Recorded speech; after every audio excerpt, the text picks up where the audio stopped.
Proclamação do Evangelho de Jesus Cristo segundo São João. Glória a vós, Senhor.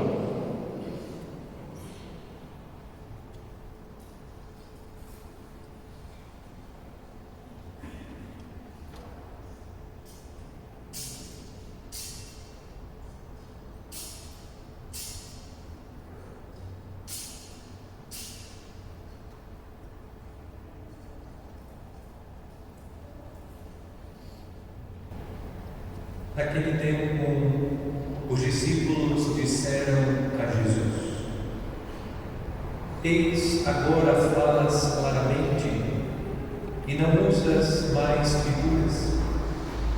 Agora sabemos que conheces tudo e que não precisas que alguém te interrogue. Por isso cremos que vieste da parte de Deus.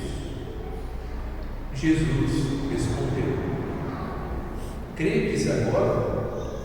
Eis que vem a hora, e já chegou, em que vos dispersareis, cada um para seu lado, e me deixareis só. Mas eu não estou só, porque o Pai está comigo. Disse-vos estas coisas, para que tenhais paz em mim. No mundo tereis tribulações, mas tende coragem, eu venci o mundo. Palavra da salvação. Glória a vós, Senhor.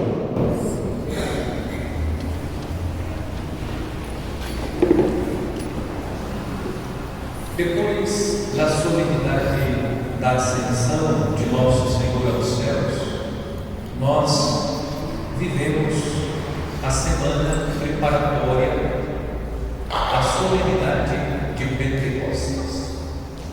Nós estamos rezando a novena que visa justamente a preparação para este grande acontecimento da história da Igreja, o derramamento do Espírito Santo sobre os apóstolos reunidos com Maria no céu. E nós fazemos este caminho preparatório, meditando a palavra de Deus. Nesta semana nós vamos encerrar a leitura do capítulo 16 e começaremos a leitura do capítulo 17 do Evangelho segundo São João. Como tenho indicado exaustivamente, nós estamos acompanhando o discurso de despedida de nosso Senhor.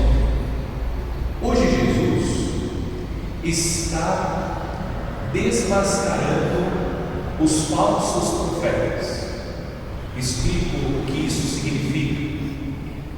Existem pregações que buscam incutir no coração das pessoas que o fato de aderir a Jesus Cristo, seguir os passos do Mestre, professar a fé cristã, faz da pessoa imune às tribulações e tempestades próprias desta vida. Jesus está sendo sincero. Jesus está de forma categórica desmascarando os falsos profetas. Não existe no mundo igreja que faça do homem e da mulher pessoa imune às tribulações e tempestades. Jesus está sendo claro.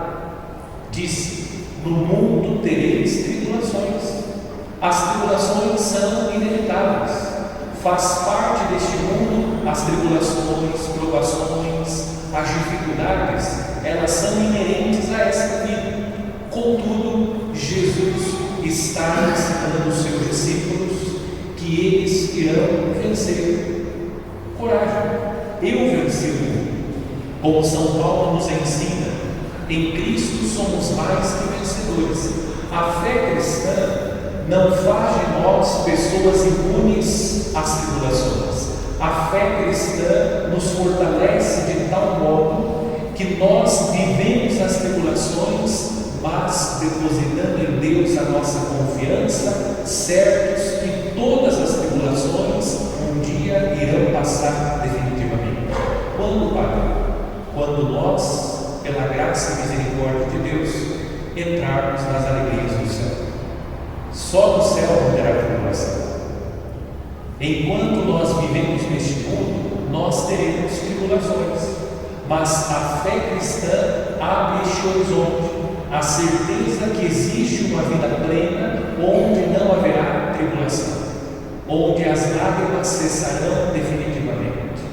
E a fé também nos fortalece, para que nós, fortalecidos pelo dom da fé, consigamos enfrentar as tribulações, consigamos encontrar as soluções para aquilo que podemos resolver, aquilo que não podemos, nós confiamos a Deus, fazemos a nossa parte, lutamos fortalecidos pela fé e caminhamos na certeza que um dia todos os sofrimentos que nós vivemos nesta vida serão definitivamente vencidos e superados. Na primeira leitura, São Paulo visita a comunidade cristã de Éfeso e São Paulo constata que, embora eles conheçam a fé cristã, eles não receberam o batismo do Espírito Santo. Eles ainda estavam com o batismo de João, que é o batismo de penitência. Eles desconhecem o Espírito Santo. A novena do Espírito Santo, quando ela foi decretada pelo Papa Leão XIII, o Papa quis justamente, atendendo o pedido daquela beata, Helena Guerra, quis que o Espírito Santo fosse mais conhecido. Eu posso dizer que a cada novena que nós vivemos, sempre pessoas me procuram depois, dizendo como foi bom viver a novena, como está sendo bom viver a novena, porque estou conhecendo o Espírito Santo. Isso significa que o Espírito Santo ainda é desconhecido. Nós acabamos estabelecendo um contato maior com a figura do Pai, com a figura do Filho, e o Espírito Santo fica desconhecido. É claro, quando nós prestamos um culto de adoração ao Pai e ao Filho, o Espírito Santo também é adorado. Mas durante a novena, nós queremos reconhecer e ao mesmo tempo conhecer a pessoa do Espírito Santo. Reconhecer que o Espírito Santo é aquele que nos santifica. O Espírito Santo é aquele que distribui os dons e carismas. O Espírito Santo é aquele que suscita na vida da igreja a diversidade de dons e carismas. O Espírito Santo é aquele que conduz a igreja. O Espírito Santo é aquele que vem como fogo abrasador e nos purifica. O Espírito Santo é a luz bendita, a chama que crepita, que ilumina o nosso caminho, as nossas ações, as nossas decisões. Sejamos amigos do Espírito Santo, porque dele cada um de nós é templo. O Espírito está em nós pelo batismo que um dia recebemos da igreja. Seguindo com a nossa meditação, neste quarto dia, eu gostaria de refletir sobre o diabo. E nós estamos refletindo sobre diferentes temas, tendo presente o testemunho da comunidade cristã dos Atos dos Apóstolos. Durante este ano, nós estamos na novena olhando o exemplo da comunidade cristã dos Atos dos Apóstolos, e na escola da comunidade dos Atos dos Apóstolos nós estamos, durante a novena, pedindo ao Espírito Santo que conceda-nos a graça que concedeu à comunidade dos Atos dos Apóstolos. Que o Espírito Santo conceda-nos as mesmas características da comunidade cristã dos Atos dos Apóstolos. Hoje eu gostaria de refletir sobre o diabo à luz de um versículo que está no capítulo 15 dos Atos dos Apóstolos, o versículo 3. O que diz o versículo? Quando Barnabé e Paulo terminaram de falar, Tiago tomou a palavra e disse: Irmãos, esse é o versículo que vai iluminar a nossa meditação nesta noite, fazendo uma retrospectiva para que aquilo que nós já refletimos possa calar nos nossos corações. No primeiro dia, meditando o versículo 42 do capítulo 2, nós acompanhamos as descrições que São fez sobre a comunidade dos Atos dos Apóstolos. Primeiro dia, eles eram perseverantes no ensinamento dos...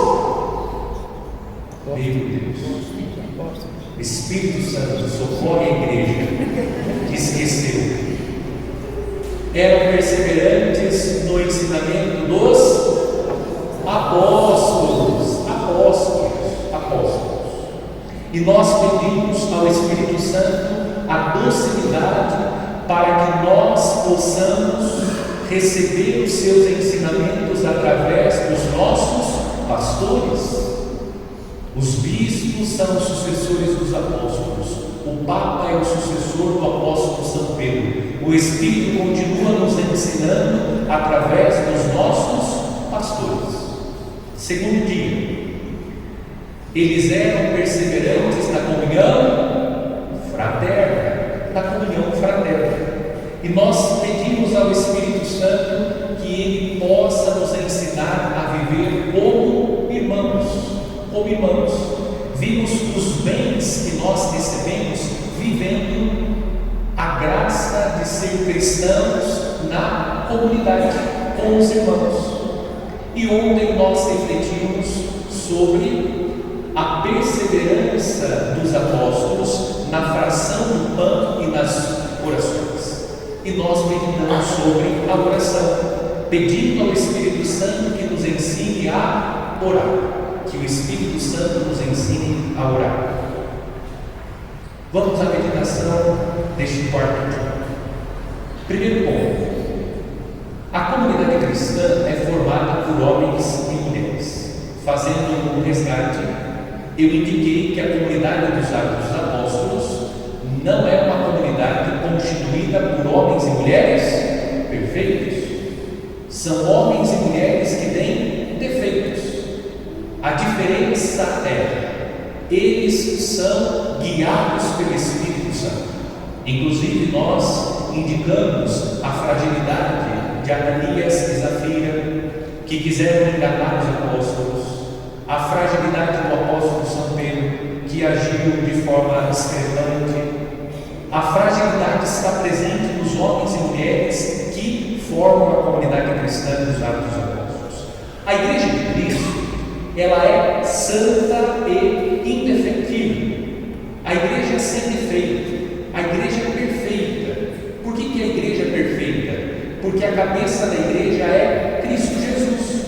A igreja é santa, a igreja é perfeita, a igreja é infalível.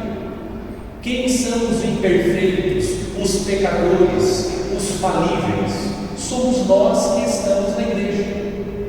Falível e pecador são os homens que estão na igreja, mas a igreja é santa. Não digam aquilo que alguns dizem: a igreja é santa e pecadora. Não, a igreja é santa. Pecadores são os homens que estão na igreja. A igreja é santa porque a cabeça da igreja é Cristo Jesus. Cristo Jesus. Os homens que somos nós, que somos membros da igreja, nós somos pecadores, mas a igreja é santa.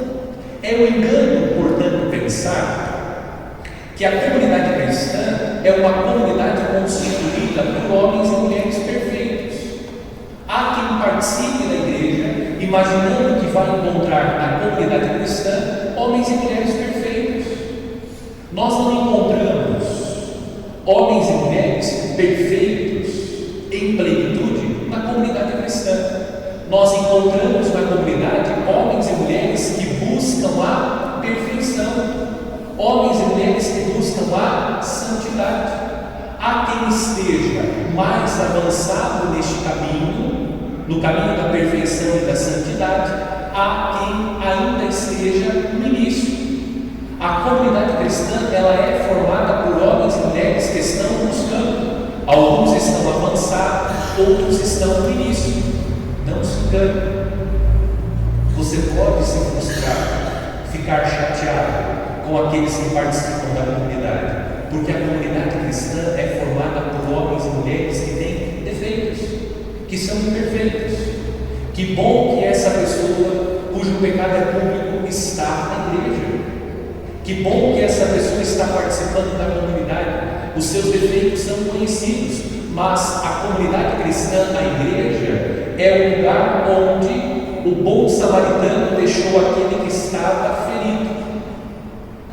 A hospedaria, onde o bom samaritano deixou a pessoa que estava caída, ferida na estrada, é símbolo da igreja. Na igreja devem estar os feridos, os leprosos, os doentes, os pecadores, porque Cristo deixou a igreja para que a igreja que é santa nos purifique, nos santifique, especialmente através da pregação da palavra e dos sacramentos. É um engano pensar que a igreja, que a comunidade cristã é formada por homens e mulheres perfeitos. A comunidade é formada por pecadores, por homens e mulheres que têm debilidades. Não se frustre, porque a igreja é santa, mas os homens que participam da igreja são pecadores. E cada um de nós pode agora bater no próprio peito e dizer: eu sou esse pecador que participa da igreja. O padre na oração eucarística número 1, ele bate no peito: pecadores, porque o padre é um pecador, assim como os outros membros da igreja. Todos juntos estamos buscando a santidade, a perfeição. Não crie essa expectativa em relação à comunidade. A comunidade é um lugar onde homens e mulheres, aqueles que já estão mais avançados, aqueles que estão no início, convivem. Aqueles que estão avançados no caminho da santidade e aqueles que estão começando. O cristianismo, a fé cristã, não pode ser entendida como uma seita. O cristianismo não é uma seita. A igreja não é uma seita. A igreja é um lugar onde homens e mulheres se encontram para viver a sua fé. Por isso também que nós encontramos na igreja divergências de pensamentos. Prestem bem atenção nisso que eu vou falar agora, porque muitas pessoas se equivocam sobre os homens da igreja porque não conseguem fazer essa separação. É um engano pensar que os cristãos são uniformes. A igreja católica não prega uniformidade. Vou repetir: a igreja católica não prega uniformidade. Isto é natural que exista no seio da comunidade divergências de ideias, de posicionamento político, de compreensão sobre a realidade social. Isso é natural, porque a comunidade cristã é formada por homens e mulheres que pensam diferente. E isso não é ruim. Nós precisamos entender que essa diversidade de pensamentos, isso faz parte da vida humana. O Espírito Santo não sufoca a diversidade, ao contrário, o Espírito Santo é aquele que fomenta a diversidade de dons, carismas, ministérios no seio da igreja. É natural, nós somos diferentes, e na comunidade cristã existem homens e mulheres que pensam de forma diferente, porque nós não somos uma seita. Na seita, todo mundo tem que pensar exatamente igual. Nós não somos uma facção, uma associação secreta, uma confraria, onde todas as pessoas precisam pensar exatamente umas iguais às outras. A Igreja Católica não é uma seita, não é uma facção, não é uma associação secreta, não é uma confraria. A Igreja Católica é uma comunidade de fiéis que tem pensamentos diferentes, mas que vivem a unidade. Agora, presta bem atenção para entender o que estou falando. No que diz respeito à doutrina e à moral, existe entre nós uma unidade. No que diz respeito à doutrina e moral, não há divergência. Por exemplo, a defesa da vida. Eu penso diferente. Eu acho que o aborto pode ser feito quando a mulher sofre uma violência. Não existe. Porque existe uma revelação divina sobre a defesa da vida. Está no mandamento da lei de Deus: não matarás. Não é possível divergir, porque existe uma revelação que é divina. Assim como Deus revelou, Deus disse que a vida deve ser defendida: não matarás. Nós vamos defender a vida do no que toca à doutrina e à moral da igreja, não há divergência entre nós. Mas em relação a outros temas, pode existir divergência entre nós. Nós somos unânimes e estamos unidos na doutrina e na moral da igreja. Nos outros temas, nós podemos divergir. Mas em relação às questões pastorais, você pode divergir. Eu entendo que essa pastoral, ela será edificante para a comunidade. Outro pode pensar, eu entendo que ela não será edificante para a comunidade. Nas questões sociais, alguns defendem que este tipo de política social vai favorecer mais os pobres. Outros têm uma outra compreensão. Isso faz parte. E isso está presente na comunidade cristã. Alguns são desta linha de filosofia, outros são desta. Uns têm esse posicionamento político, outros têm esse. Isso é natural que exista na comunidade. E nós precisamos aprender que essas divergências, elas são saudáveis. O que nós não podemos fazer é viver esta polarização radical que vê o outro que pensa diferente de mim como inimigo que eu preciso destruir. De ambos os lados isso está acontecendo. De ambos os lados. Nós não devemos ver aquele que pensa diferente de nós como inimigo que nós precisamos destruir. Nós, como cristãos, precisamos estar atentos que a diversidade de nomes, carismas, ministérios, isso é fruto do Espírito Santo. Que bom que existem pessoas que pensam diferente de mim. Precisamos aprender a conviver com aqueles que pensam diferente de nós. Nós queremos viver o clube do Bolinha e da Luluzinha. É o que nós queremos viver. Queremos andar só com pessoas que pensam exatamente como eu penso. Isso é próprio de alguém que quer montar o clube do Bolinha e da Luluzinha. Igreja Católica não é clube de Luluzinha e muito menos do Bolinha. Igreja Católica é uma comunidade de fiéis que pensam diferente, mas que são capazes de viver a unidade a partir da doutrina e da moral. Cristãos que sentam para conversar, mesmo que o outro pense diferente de mim. E depois nós vamos entender por que é importante estabelecer relação com aqueles que pensam diferente de nós.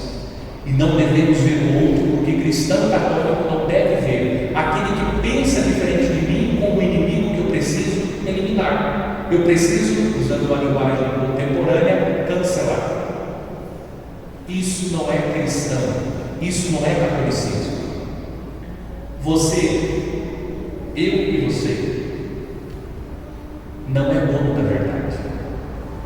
Às vezes nós pensamos que somos dono da verdade. É possível que eu e você estejamos errados.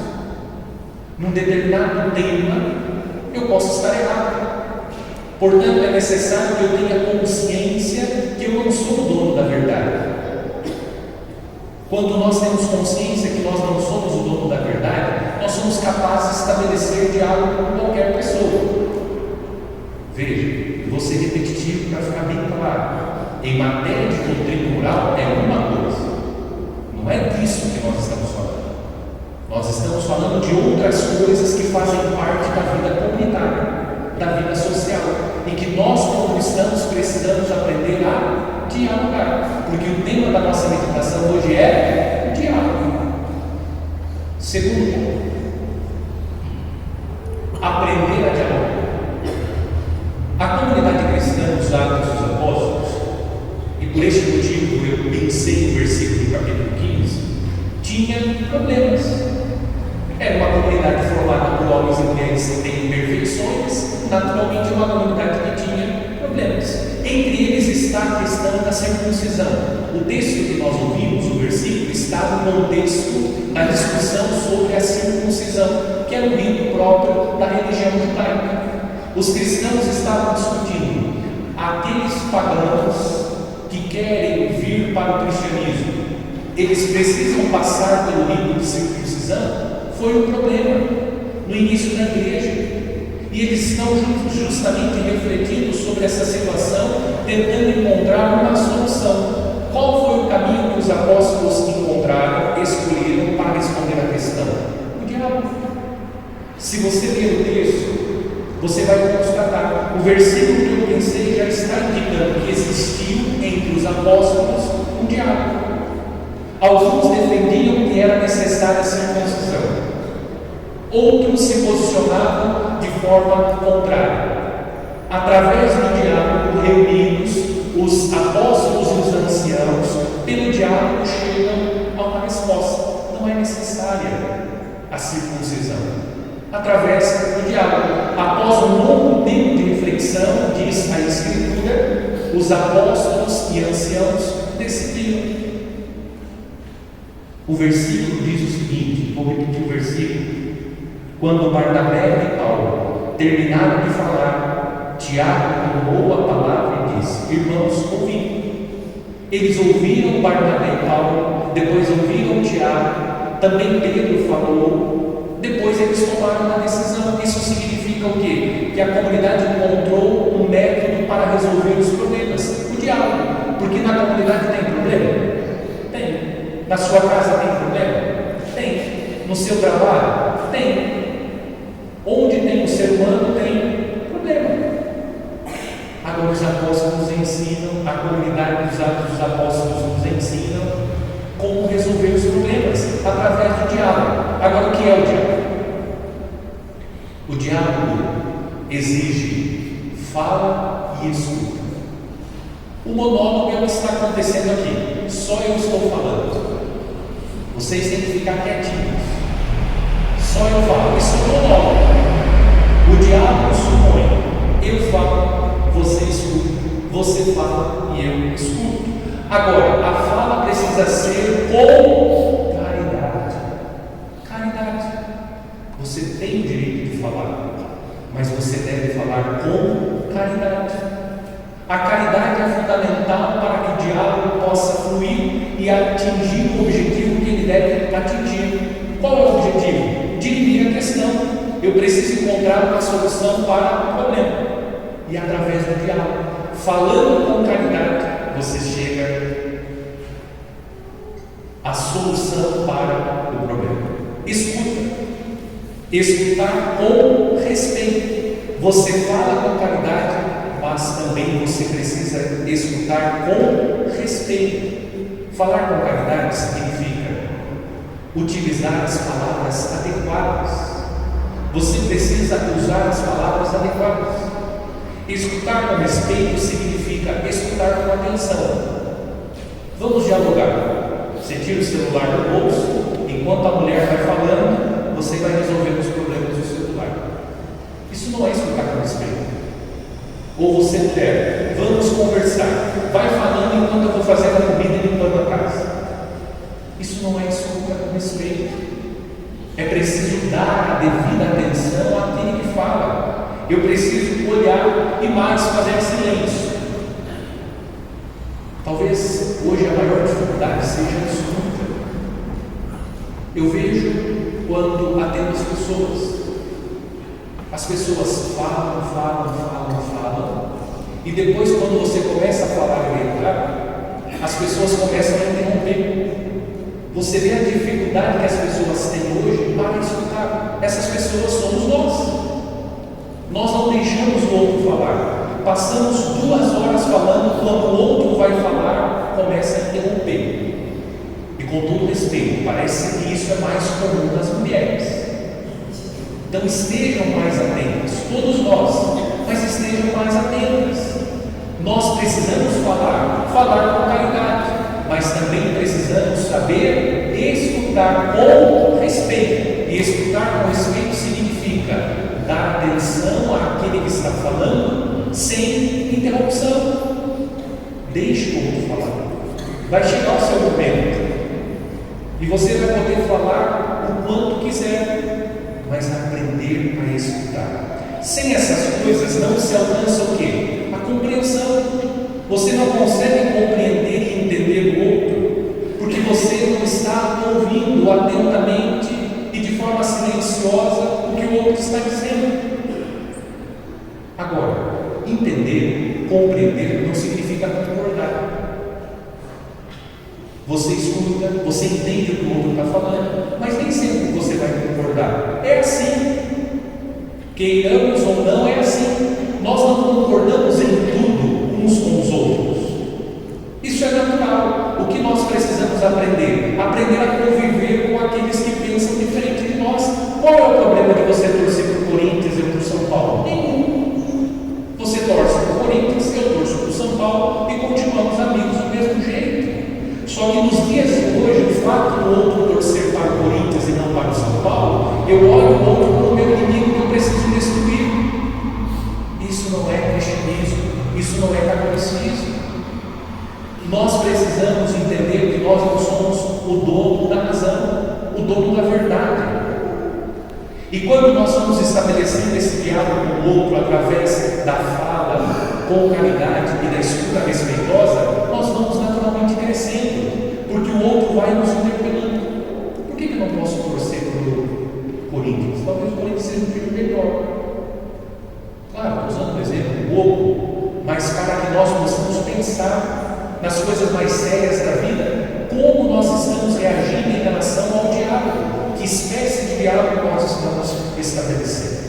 E agora eu concluo dando dicas para um bom diálogo. Primeiro, anotem no coração de vocês. Primeiro ponto para um bom diálogo: escolher o melhor momento.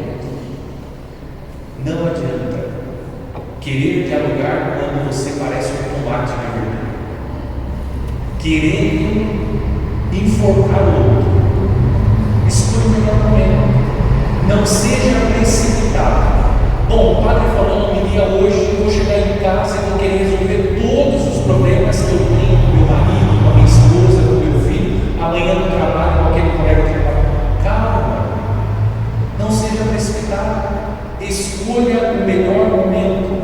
Não haja por impulso. Querer conversar no impulso é furada. É muito provável que o seu barco vai naufragar, vai afundar. Vai ser quebra-pau de sol. Porque você está fervendo e o outro também está fervendo. Dois fervendo não está certo. Escolha o melhor momento.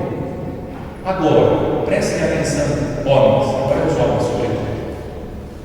O homem tem uma facilidade para se esquivar do diálogo. É um mago, liso e só ele. Cuidado, não prorrogue demasiadamente o diálogo, porque a panela de pressão vai estourar. Muitos casamentos acabam porque não existe diálogo. Vai prorrogando, vai prorrogando, vai prorrogando. Chega um momento que a panela de pressão explode. Então, ambos os lados, não prorroguem demasiadamente o diálogo, porque também você, mulher, se você vai prorrogando, você vai explodir. É preciso ter o bom senso, o equilíbrio. Escolha o melhor momento. Não procure dialogar imediatamente, é arriscado, mas também não demore demasiadamente para procurar a pessoa que você precisa dialogar. Estou falando do matrimônio porque isso é mais perto, mas isso serve para todas as situações que nós encontramos na vida. Para o padre com os fiéis com o padre, no trabalho, enfim, em todos os ambientes que nós frequentamos. Primeira dica, então: escolha o melhor momento. Melhor momento. Segunda dica: não se coloque como o dono da verdade. Não chegue para dialogar com a pessoa como se você fosse o dono da verdade, como se você estivesse certo ou outro está errado. Portanto, o diálogo é só para comprovar que você está errado. Só para isso. Você já vai estragar tudo.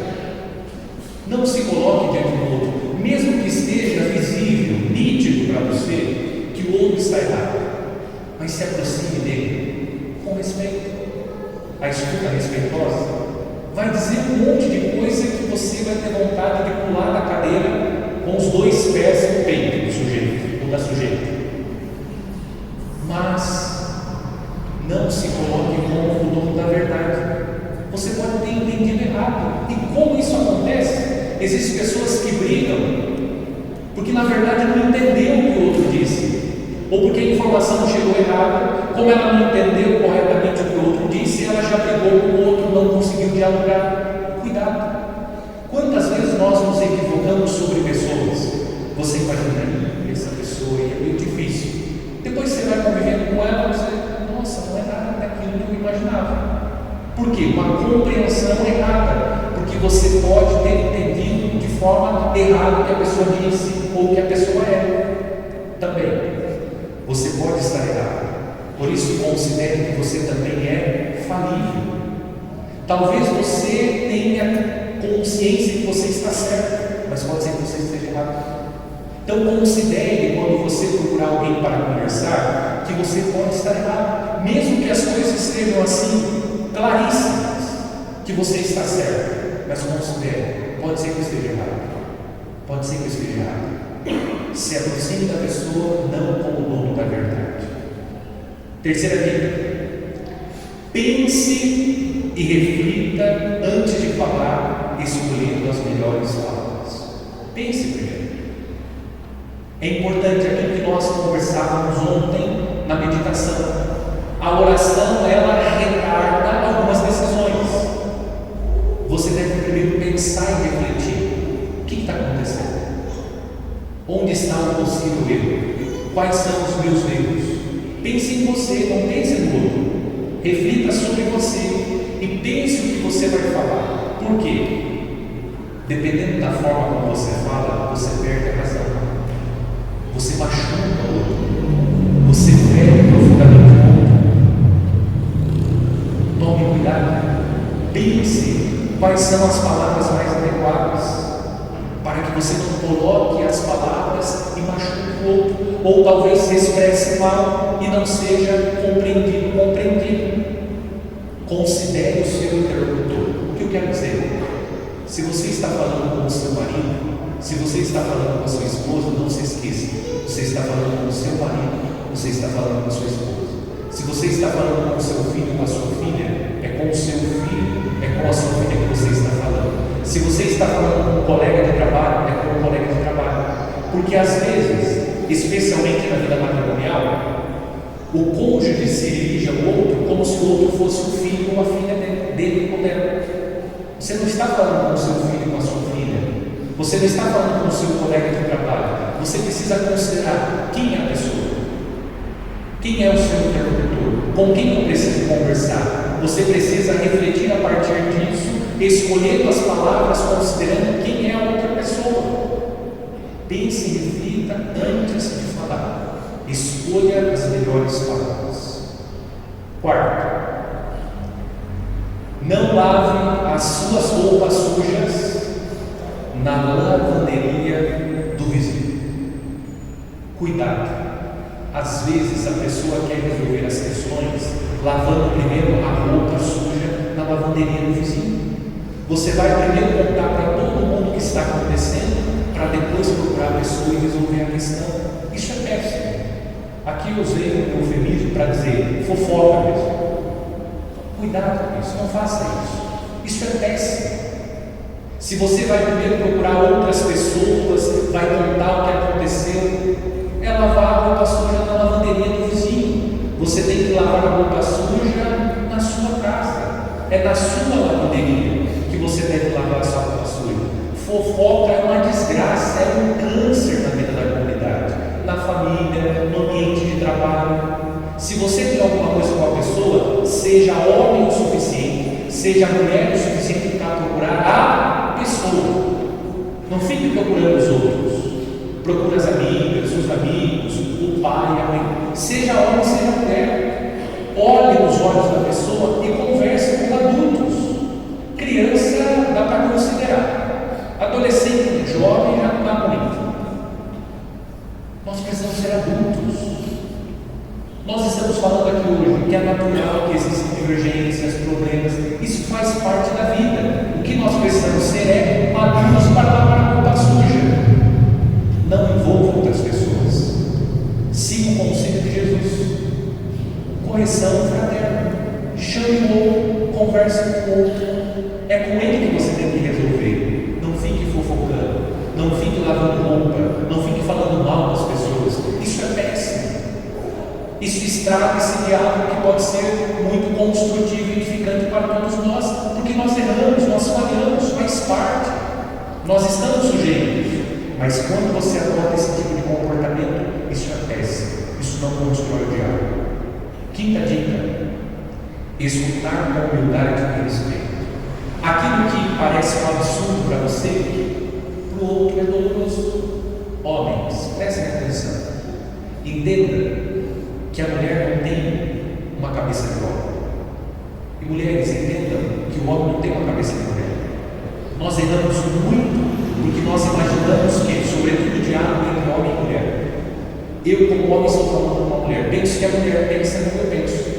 A mulher pensa diferente, ela é mulher, e vice-versa. A mulher está conversando com um homem. Mulher, você precisa considerar que você está conversando com um homem. Homem, não é que a mulher é muito sensível, é que ela é mulher. Mulher, não é que o homem é muito insensível, é que ele é homem. São visões de mundo diferentes, e que nós precisamos considerar com diálogo. Aquilo que parece um absurdo para você, como deixar a toalha molhada em cima da cama, para ela não é, mas é a visão de mundo dela. É o que nós precisamos entender. Estou usando o exemplo do matrimônio porque fica mais fácil, mas isso pode ser aplicado a todos os ambientes. Considere que o seu interlocutor tem modos diferentes de ver, vem de uma cultura, de uma família, tem um tipo de formação diferente da sua formação. Tudo isso precisa ser considerado no diálogo, porque senão nós não conseguimos estabelecer um bom diálogo. Entender que a forma de assimilar, de compreender, de aceitar é diferente. Somos diferentes. E qual é o problema? Nenhum. Que bom que somos diferentes. Já pensou? Todo mundo igualzinho? Seria um tédio, no mínimo um tédio. Sexta e última dica, terminando. Claro, o fundamental: reze pedindo ao Espírito Santo, porque nós somos um bando de cabeça dura, o coração peludo, como dizem. Como o nosso coração é um coração duro, nós precisamos pedir ao Espírito Santo. Peça a sabedoria do Espírito Santo. Eu preciso conversar com essa pessoa. Primeira coisa, rezar. Eu deixei por última a oração, porque o que precisa ficar sobretudo no coração de vocês é a oração. Para ter um bom diálogo, eu preciso rezar, orar, pedir ao Espírito Santo o quê? Sabedoria. Peça ao Espírito Santo, que nós refletimos ontem.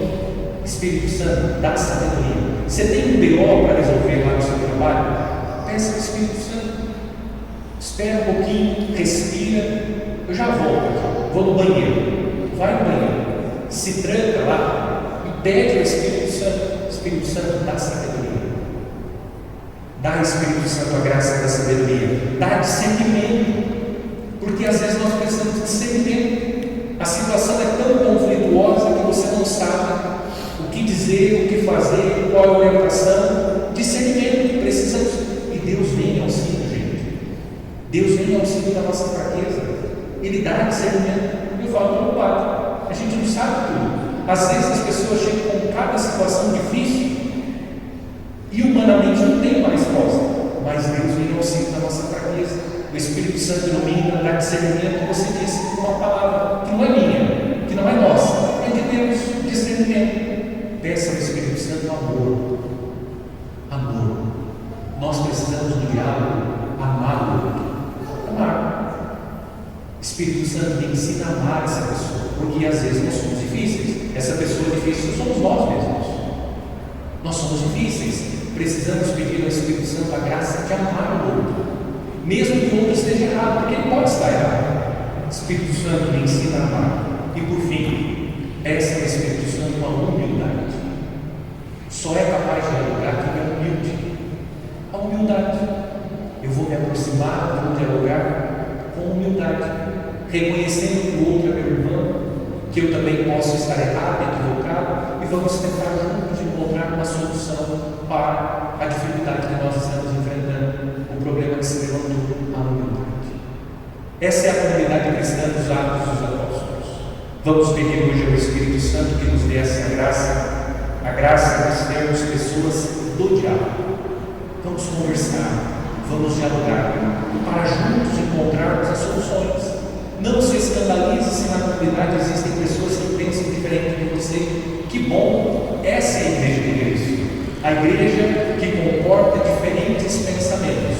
No que diz respeito à doutrina e moral, nós vivemos a unidade, mas existem diferenças de pensamentos, inclusive entre os pastores, os nossos pastores.